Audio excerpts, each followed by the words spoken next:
Peter Mandelson. So yesterday he spent around 8 or 9 hours being questioned. You're obviously limited in what you can say. It's an active police investigation. But just a year ago, he was hosting Keir Starmer for a party in Washington as he was appointed as US ambassador. What's your kind of reaction to what we've seen?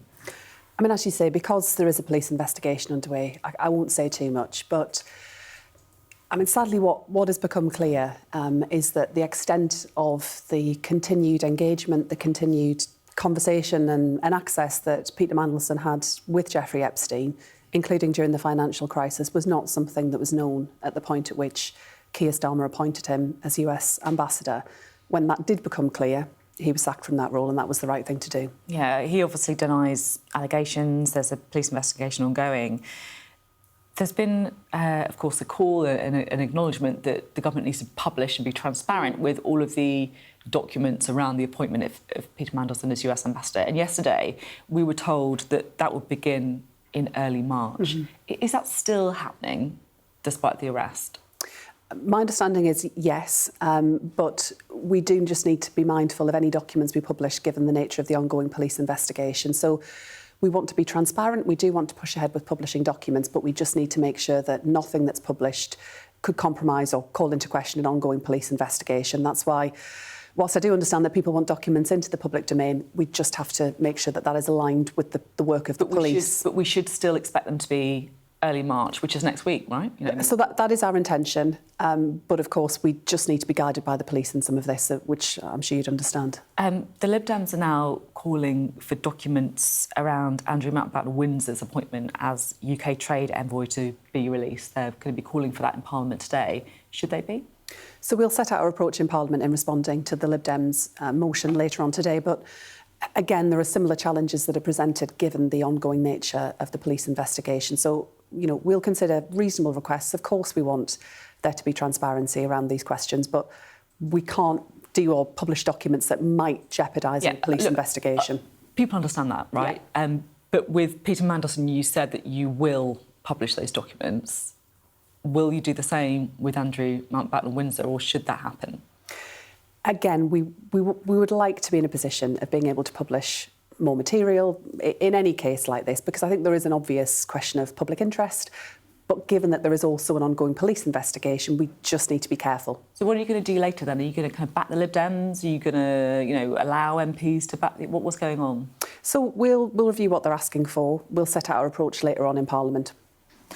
New Zealand has said that they're going to support the UK government if they propose to remove Andrew Mountbatten-Windsor from the line of succession. Is that something you'd like to see happen?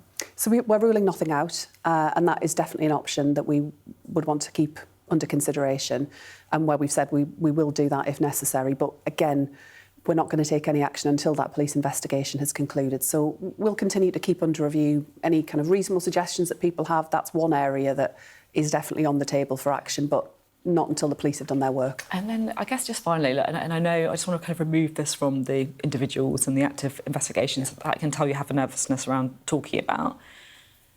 How has this all made you feel? You know, as a woman, like working in Westminster and just seeing what's unfolded, what's come out, what's happened. So you obviously see the interest in the discussion around arrests, around what emails that people sent, around what might or might not have happened.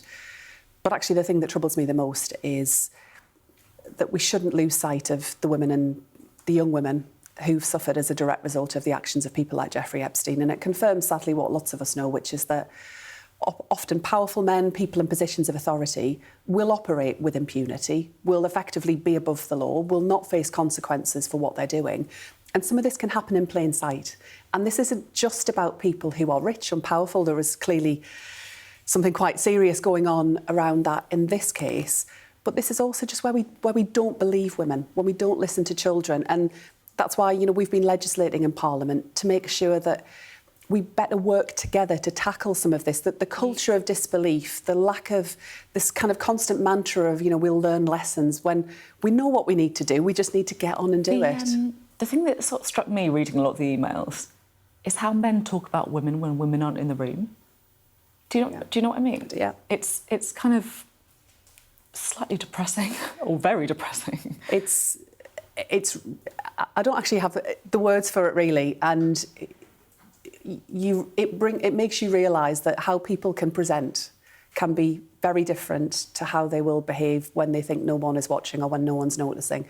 That is sadly not unique just to those who are powerful or rich. This can apply to people in positions of authority or people who will put themselves into positions of authority in order to abuse that power, particularly where it comes to abuse of violence against women and girls. It's why we've got such a serious approach as a government on tackling both violence against women and girls, but also the changes I've been bringing in around keeping children safe, because a failure to listen to children is a fundamental issue that comes up time and time again. This is not a new concern.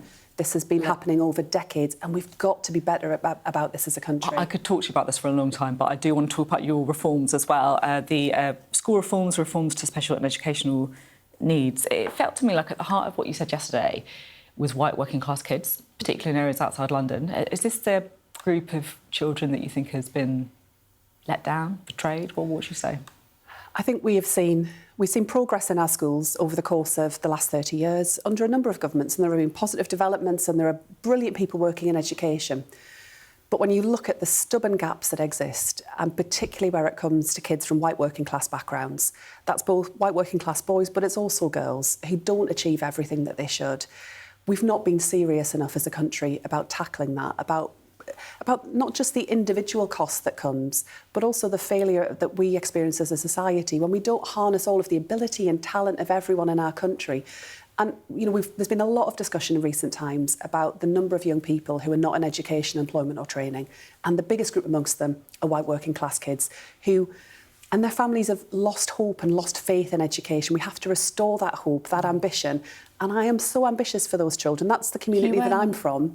And it's why we're making also a commitment to tackling some of the disadvantage we see in our coastal towns, but also in places like the North East. I noticed that you said that you're going to be consulting on changes to the school admissions code to promote fairness for all families.